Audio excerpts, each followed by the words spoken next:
എന്തോന്നാണ് ചലഞ്ച്? അത് പിന്നെ ജയിക്കുന്ന ആള് പറഞ്ഞ അപ്പൊ ഇതെന്തോന്നാണ് കളി? എന്തോന്നാണ് പറ, റെക്കോർഡ് ചെയ്യാണ് പറ. ഞാൻ കഴിച്ച സാധനത്തിനാണ് ഞാൻ കൊടുത്തത്. അതിനപ്പുറം എനിക്കൊന്നും അറിഞ്ഞുകൂടാ. ഞാൻ ഒന്നും അതിന് കലർത്തിയിട്ടൊന്നും ഇല്ല. വീണ്ടും ഒരു ഓർമ്മപ്പെടുത്തലാണ്. ആ ശബ്ദം കേൾക്കാതെ ഞാൻ ഈ വീഡിയോ ചെയ്ത് കഴിഞ്ഞാൽ ഒരർത്ഥം ഉണ്ടാവില്ല. 2022 ആ ഒരു ദാരുണമായ സംഭവം സംഭവിക്കുന്നത്. സ്വന്തം കാമുകന് കഷായത്തിൽ വിഷം കൊടുത്ത് കൊന്ന ഗ്രീഷ്മ എന്ന താടക വധശിക്ഷക്ക് വിധിച്ചെങ്കിലും ഹൈക്കോടതിയിൽ ഊരിപ്പോരാനുള്ള എല്ലാ പണിയും എടുത്തുകൊണ്ടിരിക്കുന്നു എന്ന് അറിയാൻ കഴിഞ്ഞു എന്നുള്ളതാണ്. കഴിഞ്ഞ ദിവസമാണ് ഞാനൊരു പോസ്റ്റ് കാണുന്നത്. ഗ്രീഷ്മയുടെ സഹതടവുകാരി പറഞ്ഞ കാര്യമാണ്. ഗ്രീഷ്മ അതിസന്തോഷവതി, ജയിലിൽ അതുപോലെ കൂടുതൽ സുന്ദരിയുമായിട്ടുണ്ട്. അതുപോലെ കുറ്റബോധം എന്ന സാധനമില്ല. ജാമ്യത്തിൽ ഇറങ്ങിയാൽ നേരെ ഉറപ്പിച്ച കല്യാണം ഉണ്ടായിരിക്കും എന്നും ഇപ്പോ ജയിലിൽ തടവ് വെറും പഠന കാലയളവായിട്ടാണ് കരുതുന്നത് എന്നാണ് പറയുന്നത്. അതായത് കോളേജ് ഹോസ്റ്റലിൽ ഒക്കെ നിന്ന് പഠിക്കുന്ന ഫീൽ ആയിരിക്കും. അവൾക്ക് ഇനിയും പഠിക്കണം. അതിന് കോടതിയിൽ അവള് പേപ്പറും കാര്യങ്ങളൊക്കെ നൽകി അതിനുള്ള അനുമതിയും കിട്ടിയെന്നുള്ളതാണ്. അതായത് തടവുകാർക്കും ഉണ്ട് അവകാശങ്ങൾ എന്നാണ് നമ്മുടെ ഭരണഘടന പറയുന്നത്. അതിനടിസ്ഥാനത്തിൽ അവൾക്ക് പഠിക്കണമെങ്കിൽ പഠിക്കാം. ഏറ്റവും കുറഞ്ഞ ശിക്ഷ എനിക്ക് നൽകണം, എനിക്ക് പഠിക്കണം, എനിക്കൊരു ഭാവിയുണ്ട്, എനിക്ക് വിവാഹം കഴിക്കണം, ഞാൻ ചെറിയ പെൺകുട്ടിയാണ്, ഞാനൊരു റാങ്ക് ഹോൾഡറാണ് എന്നൊക്കെ പറഞ്ഞുകൊണ്ടാണ് അവൾ നിരന്തരം കോടതിയിൽ കയറിയിറങ്ങുന്നത്. ഒരു പക്ഷേ ഹൈക്കോടതിയിലെത്തിയാൽ അവൾക്ക് ജാമ്യം കിട്ടുവാനും അവളുടെ ശിക്ഷാവിധി കുറയ്ക്കുവാനുള്ള സാധ്യതകളും 90% കാണുന്നു എന്നുള്ളതാണ്. എന്താണ് ആ 10% എന്ന് നമുക്കറിയാം. ഇവിടെയുള്ള ജനവികാരം മനസ്സിലാക്കിയിട്ടെങ്കിലും കോടതി അവളെ വെറുതെ വിടില്ല എന്നുള്ള ആ ഒരു കാര്യം കൊണ്ടാണെന്നുള്ളതാണ്. തീർച്ചയായിട്ടും അവൾ പുറത്തു വിടാൻ പാടില്ല. പ്രാണന് തുല്യം സ്നേഹിച്ച ആ ഒരു വ്യക്തി മരണക്കിടക്കയിൽ കിടന്ന അവസാന നിമിഷം വരെ എന്നെ അവൾ ചതിക്കില്ല എന്ന വിശ്വാസത്തോട് കൂടിയിട്ട് ശരീരം നുറുങ്ങുന്ന വേദനയിലും കടിച്ചമർത്തി ആ സ്നേഹം പ്രകടിപ്പിച്ച വ്യക്തിയാണ്. ആ ഒരു വ്യക്തിയെ കൊന്ന് കൊല വിളിച്ചിട്ട് അവൾ പറയാണ് അവൾക്ക് ഇനി വിവാഹം കഴിക്കണം, അവൾ ചെറിയ പ്രായമാണ്, പുറത്തിറങ്ങി അവൾക്ക് ജീവിക്കണം എന്നാ പറയുന്നത്. പാറശാലയിലുള്ള വീടൊക്കെ വിൽപ്പന നടത്തി, എല്ലാവരും അറിഞ്ഞു കാണും. അതായത് കോടതിയിൽ കേസ് നടക്കുന്ന സമയത്ത് തന്നെ അവരത് വിറ്റ് അവിടെ നിന്നും പോയിട്ടുണ്ട് എന്നുള്ളതാണ്. കൊള്ളാല്ലേ? എന്താണ് നമ്മുടെ നാട് നന്നാവാത്തതെന്ന് ഒരു പിടുത്തമില്ല. എത്രയും പെട്ടെന്ന് ആ ഒരു വധശിക്ഷ നടപ്പിലാക്കുന്നതിന് പകരം അവൾക്ക് ഇങ്ങനെ തിന്നാൻ വാരിക്കോരി കൊടുത്തുകൊണ്ടിരിക്കുക, അവരുടെ ഇഷ്ടാനുസരണം ജയിലിൽ നിന്ന് മാറ്റിക്കളിച്ചുകൊണ്ടിരിക്കുക എന്ന് അറിയാൻ കഴിഞ്ഞിട്ടുള്ളത്. ഏതൊരു ട്രാൻസുമായിട്ട് ജയിലിൽ ഒരു കാമകേളിയൊക്കെ നടന്നു എന്നുള്ളൊരു കാര്യമൊക്കെ നമ്മൾ മുന്നേ കേട്ടിട്ടുണ്ട്. എന്നിട്ട് അവിടെ ഒരു ഗ്യാങ് ഉണ്ടാക്കുകയും വലിയ പ്രശ്നങ്ങൾ ഉണ്ടാക്കുകയും ചെയ്തപ്പോൾ ആ ജയിലിൽ നിന്ന് മാറ്റിയ കഥയും നമ്മൾ കേട്ടിട്ടുണ്ട്. ആ ഒരു വിഷയത്തിലേക്ക് കടക്കുമ്പോൾ നമുക്കൊരിക്കലും ഒഴിവാക്കാൻ കഴിയാത്ത കുറച്ച് ആളുകളുണ്ട്. ഷാരോണിന്റെ അമ്മയെ കുറിച്ചിട്ടാണ്. അമ്മയുടെ ഈ വാക്കുകൾ ഒന്ന് കേട്ടു നോക്കേ. മോൻ അത്രയ്ക്ക് മാത്രം അവളെ സ്നേഹിച്ചിരുന്നു. മോൻ ആത്മാർത്ഥമായിട്ട് സ്നേഹിച്ചിരുന്നു. അവൾക്ക് കല്യാണം കഴിയുകയാണെങ്കിൽ അവളെ തന്നെ കല്യാണം കഴിയുമെന്നുള്ള ഒരു ഉറച്ച വിശ്വാസത്തിൽ അവൻ നിന്നിരുന്നു. എൻഗേജ്മെൻറ്റിന് ശേഷമാണ് മോനെ താലി ചാർത്തിപ്പിച്ചത്. ഡിസംബറിന് മുന്നേ നടത്തിയ ഭർത്താവ് മരിച്ചു പോകുമെന്നുള്ള ഒരു വിശ്വാസം, ദുരാചാരം ഉണ്ടായിരുന്നു. അതുകൊണ്ടാണ് അവൾക്ക് ആ മാരേജ് ഫെബ്രുവരിയിലോട്ട് മാറ്റിയതും എൻ്റെ മോനെ വിട്ട് നേരത്തെ കല്യാണം കഴിപ്പിച്ചതും. എന്തൊക്കെ നുണകളായിരുന്നു അറിയോ അന്ന് ഗ്രീഷ്മ പറഞ്ഞുണ്ടാക്കിയിട്ടുള്ളത്. അതായത് ജാതകദോഷം, നീ മരണപ്പെടും, അതുകൂടാതെ തന്നെ അവളുടെ വീട്ടിലൊരു കല്യാണക്കാര്യം വരുന്നു, അവളുടെ എൻഗേജ്മെന്റിന്റെ കാര്യങ്ങൾ നടക്കുന്നു. ആ സമയത്ത് ഷാരോണിന്റെ സഹോദരൻ വിളിച്ച് പറയുന്നുണ്ട്, ഞങ്ങൾ നേരിട്ട് അങ്ങോട്ട് വന്ന് സംസാരിക്കട്ടെ. അപ്പോൾ ഉടനെ പറഞ്ഞ വാക്കുണ്ട്, എന്നെ വീട്ടുകാർ പിന്നെ എങ്ങോട്ടെങ്കിലും മാറ്റിയാൽ എനിക്കൊന്നും ചെയ്യാൻ കഴിയില്ല, അതുകൊണ്ട് വെയിറ്റ് ചെയ്യൂ, നമുക്ക് പരിഹാരം ഉണ്ടാക്കാം എന്ന് പറഞ്ഞ വ്യക്തിയാണ് ഈ ഒരു താടക. താടക എന്നൊന്നും വിളിച്ചാൽ പോരെ, അപ്പുറത്തേക്ക് എന്തെങ്കിലും വാക്കുണ്ടെങ്കിൽ അത് വിളിക്കാം. നായക്കാട്ടത്തിനെ പോലെ ഉപമിക്കാൻ കഴിയാത്തൊരു സാധനം, അത്രക്ക് മോശമാണെന്നുള്ളതാണ്. അങ്ങനെയാണല്ലോ ഒരു മനുഷ്യനെ കൊന്നിട്ടുള്ളത്. ഷാരോൺ മരിക്കാൻ നേരത്ത് എത്ര വേദന അനുഭവിച്ചു എന്നുള്ളത് ഈ മനുഷ്യൻ പറഞ്ഞൊന്ന് കേട്ടു നോക്കി. ഈ 11 ദിവസം ഷാരോൺ രാജ് അക്ഷരാർത്ഥത്തിൽ ഈ ലോകത്തിലെ ഒരു മനുഷ്യനെ അനുഭവിക്കാൻ കഴിയുന്നതിൽ വെച്ച് ഏറ്റവും വലിയ വേദനയാണ് അനുഭവിച്ചിരുന്നത്. കാരണം ശരീരത്തിൽ നമുക്ക് നമ്മുടെ വായിലൊരു ഈ വായ്പുണ്ണെന്ന് പറയുന്ന ഒരു ചെറിയ ആഫ്റ്റർ സൾസർ എന്ന് പറയത്തില്ലേ, അത് വന്നാൽ നമുക്കുണ്ടാകുന്ന പെയിൻ നമുക്കറിയാമുണ്ട്. ഈ ഷാരോൺ രാജ് ഈ പോയിസൺ എടുത്ത് കഷായത്തിൽ മിക്സ് ചെയ്ത് ഗ്രീഷ്മ കുടിപ്പിച്ചതിൻ്റെ ഭാഗമായിട്ട് ഈ ചുണ്ട് മുതൽ വെടിച്ച് കീറി ബ്ലീഡ് ചെയ്ത് എലമെൻ്ററി കനാൽ, തൊണ്ടയും എലമെൻ്ററി കനാൽ തൊട്ട് മുഴുവൻ ഏനസ് വരെയും മുഴുവൻ രീതിയിലും ബ്ലീഡ് ചെയ്തുകൊണ്ടിരിക്കുകയായിരുന്നു. ശരീരം മുഴുവൻ കരിഞ്ഞു പോയി എന്ന് പറയേണ്ടി വരും, ഉള്ളു മുഴുവൻ പൊള്ളിപ്പോയി എന്ന് പറയേണ്ടി വരും.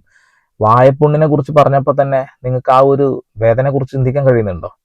ആ വേദന ശരീരത്തിനുള്ളിൽ മുഴുവനായിട്ടുണ്ട് എന്നുള്ളതാണ്. എന്ത് വലിയ ക്രൂരതയാണ് ആ പെണ്ണ് ചെയ്തിട്ടുള്ളത് അല്ലേ? പെണ്ണെന്ന് പോലും പറയാൻ കഴിയില്ല, സ്ത്രീകൾക്ക് പോലും അപമാനകരമായിട്ടുള്ള ഒരു ജന്തുവാണ് ഇവളെന്ന് പറയും. ജന്തുവിന് പോലും ഒരു അഭിമാനം ഉണ്ടാവും ഇവളുടെ പേര് കൂട്ടി വെച്ച് പറഞ്ഞാൽ.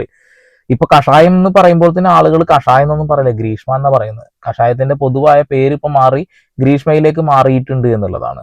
വിഷം എന്ന് പറഞ്ഞാലും ഗ്രീഷ്മ തന്നെയാണ് എന്നുള്ളതാണ്. ഇനി ഇവള് കുടുങ്ങാനുള്ള കാരണം ആരാന്ന് വെച്ചിട്ടുണ്ടെങ്കിൽ ഷാരോണിന്റെ സഹോദരൻ തന്നെയാണ്. അദ്ദേഹം ഒരു ആയുർവേദ ഡോക്ടർ ആയിരുന്നു. അയാളുടെ മുന്നിൽ പറഞ്ഞ നുണകൾ ഒരു പക്ഷേ ഈ കേസിൽ ഏറ്റവും നിർണായകമായത് ഇദ്ദേഹത്തിന്റെ ഈ ശബ്ദ സന്ദേശങ്ങളാണെന്നുള്ളതാണ്. അതൊന്ന് കേൾക്കാം. ഹലോ പറഞ്ഞു. ഹലോ ആ ചേട്ടാ, ഇപ്രാവശ്യം അവള് കഷായം അവിടെ നല്ല വാങ്ങിച്ചതെന്ന്. കണ്ണുമൂട്ടില് മേലെ ഒരു ആയുർവേദ മെഡിക്കൽ ഷോപ്പ് ഉണ്ട്. അത് ഏത് ഷോപ്പാണെന്ന് അതിന്റെ പേരും കറക്റ്റ് ആയിട്ട് അതിന്റെ ഡീറ്റെയിൽസ് എനിക്ക് പറഞ്ഞു. ഇപ്പം വാട്സാപ്പിൽ അതിന്റെ ഇട്ടേക്ക്. എനിക്ക് പേരറിഞ്ഞൂടാ. എവിടെ കറക്റ്റ് സ്ഥലം അറിയാവൂ. കണ്ണുമൂട്ടിന്ന് ഇളഞ്ചിറയിലോട്ട് പോകുന്ന റൂട്ടില് ലെഫ്റ്റ് സൈഡ് ഇരിക്കുന്ന മെഡിക്കൽ ഷോപ്പ്. ആദ്യം പറയുന്നത് ഈ കുപ്പി ഉണ്ട് എന്നാണ്. രണ്ടാമത് പറയുന്നത് കുപ്പി ഇല്ലാത്ത ആക്രിക്കാർക്ക് കൊടുത്തു എന്നുള്ളതാണ്. മൂന്നാമത് പറയുന്നത് ആ കുപ്പിക്ക് പകരം അമ്മ ഒരു ഗ്ലാസ്സിൽ എനിക്ക് ഒഴിച്ചു വെച്ചതായിരുന്നു എന്നുള്ളതാണ്. അങ്ങനെ 3 തവണയാണ് ഈ പോലീസുകാരോട് നുണ പറഞ്ഞിട്ടുള്ളത്.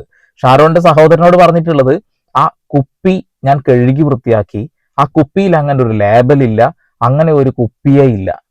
പിന്നെ ആയുർവേദ ആശുപത്രിയെ കുറിച്ച് സംസാരിക്കുന്നത്, അല്ലെങ്കിൽ മെഡിക്കൽ സ്റ്റോറിനെ കുറിച്ച് സംസാരിക്കുന്നത്, അത് 3 തവണ മാറ്റി പറഞ്ഞു. ഇതൊക്കെ മാറ്റി പറയുമ്പോൾ തന്നെ ആൾക്ക് മനസ്സിലായിട്ടുണ്ട് എന്ത് വിഷമാണ് കൊടുത്തതെന്ന് മനസ്സിലാക്കി അതിനനുസരിച്ചുള്ള ട്രീറ്റ്മെന്റ് നടത്താൻ വേണ്ടിയിട്ടാണ് അദ്ദേഹം ചോദിക്കുന്നത്. പക്ഷെ അവള് അതിന്റെ ഇടയിൽ ചോദിക്കുന്നുണ്ട് ചേട്ടന് പ്രശ്നമൊന്നുമില്ലല്ലോ എന്നുള്ളത്. കുഴപ്പമൊന്നുമില്ല എന്ന് ആള് പറയുന്നുണ്ട്. പക്ഷെ ഷാരോണിന്റെ സുഹൃത്ത്, അന്ന് ഇവളുടെ അടുത്ത് കൊണ്ടുപോയ സുഹൃത്ത് പറയുന്ന ഒരു കാര്യമുണ്ട്. അകത്തുനിന്ന് പുറത്തു വരുമ്പോൾ തന്നെ പച്ച ഛർദ്ദിച്ചു കൊണ്ടാണ് വരുന്നത്, അവൾ എന്നെ ചതിച്ചട എന്ന് പറഞ്ഞിട്ടുണ്ട് എന്നാ പറയുന്നേ. ഇത്രമാത്രം ക്രൂരയാവാൻ എങ്ങനെ കഴിയുന്നു? തന്റെ ജീവിതത്തിൽ നിന്നും പോവാൻ പറഞ്ഞാൽ മതി, അവൻ പൊക്കോളും. വേറെ എന്തെങ്കിലും പറഞ്ഞാലും അവൻ പൊക്കോളും. വേറെ എന്ത് ചെയ്താലും കുഴപ്പമില്ല. ഒരു മനുഷ്യന്റെ ജീവൻ എടുക്കാന്, അതും ഒരാളും ഇത്ര വേദന അനുഭവിച്ച് മരിച്ചിട്ടുണ്ടാവില്ല. അങ്ങനെയുള്ള വേദനയാണ് അദ്ദേഹം അനുഭവിച്ചിട്ടുള്ളത് എന്നുള്ളതാണ്. എന്നിട്ടും മരണക്കിടക്കയിലെ ആള് ഗ്രീഷ്മയെ ചേർത്ത് വെച്ചുകൊണ്ടാണ് സംസാരിച്ചത് മൊത്തം. ഇനി ശരിക്ക് ഏത് സംഭാഷണമാണ് ഇവള് കുടുങ്ങാൻ കാരണം എന്നല്ലേ ഒന്ന് കേൾക്കാം. ഞാൻ എന്തായാലും ചേച്ചിയെ വിളിച്ച് ഒന്നുകൂടെ മരുന്ന് ഇവിടെ നിന്ന് വാങ്ങിച്ചു എന്നുള്ളത് കൺഫേം ചെയ്ത് ചോദിക്കാം. മരുന്ന് പുത്തങ്കടയെന്ന് പറഞ്ഞില്ലേ, അത് ഞങ്ങൾക്കിപ്പം കിട്ടിയിട്ട് വേറെ ആവശ്യമൊന്നുമില്ല. പുത്തങ്കടയാണെങ്കിൽ പോയി അന്വേഷിക്കാന്നുള്ളതേ ഉള്ളൂ. പുള്ളിയുടെ നമ്പരോ പ്രിസ്ക്രിപ്ഷനോ കിട്ടുമെങ്കിൽ അതൊന്ന് തന്ന വലിയ ഉപകാരമായിരുന്നു. അല്ലെങ്കിൽ കുപ്പിയുടെ പേരോ, നിങ്ങൾ കുപ്പി കഴുകി എന്തോ വെച്ചെന്ന് പറഞ്ഞില്ലേ, സ്റ്റിക്കർ എന്തോ കളഞ്ഞിട്ട് കഴുകി എന്തോ വെച്ചോ. അപ്പൊ അതിന്റെ അടപ്പിന്റെ ഫോട്ടോ ഒന്ന് എനിക്കൊന്ന് ഇപ്പൊ എടുത്തിട്ടൊന്ന് സജിന്റെ വാട്സാപ്പിൽ ഒന്ന് അയച്ചാൽ മതി. കുപ്പിയിലൊരു ഒന്നും ഇല്ലാത്ത അടപ്പാണ്. ഒന്ന് നോക്ക്, നീ ഫോട്ടോ എടുത്തിട്ട് അതിന്റെ ഫോട്ടോ ഒന്ന് അടിച്ചേ. എല്ലാത്തിലും കുപ്പിയിൽ ഫാർമസി എന്ന് പറഞ്ഞ കുപ്പി ആകുമ്പോഴത്തേക്കും അടപ്പിൽ ലേബൽ ഉണ്ടാവും, അല്ലാതെ പറ്റൂലല്ലോ. ഞാൻ ഇതല്ലേ ആയുർവേദ ഡോക്ടറല്ലേ, എനിക്കറിയാലോ. കുറെ ഒഴിഞ്ഞു മാറാൻ നോക്കുന്നുണ്ട്, പക്ഷെ ഒരു രക്ഷയില്ല. നുണകൾക്ക് മുകളിൽ നുണകൾ വെച്ച് കഴിഞ്ഞാല് അത് പൊട്ടി താഴെ വീഴുമെന്ന് അവൾക്ക് മനസ്സിലായില്ല. പോലീസുകാരോട് നുണയാണ് പറഞ്ഞത്, ഷാരോണിന്റെ സഹോദരനോട് നുണയാണ് പറഞ്ഞത്, വന്ന ആളുകളോട് മൊത്തം നുണയാണ് പറഞ്ഞിട്ടുള്ളത്. ഇവൾക്ക് സെക്സ് അഡിഷൻ നന്നായിട്ടുണ്ടായിരുന്നു തോന്നുന്നു.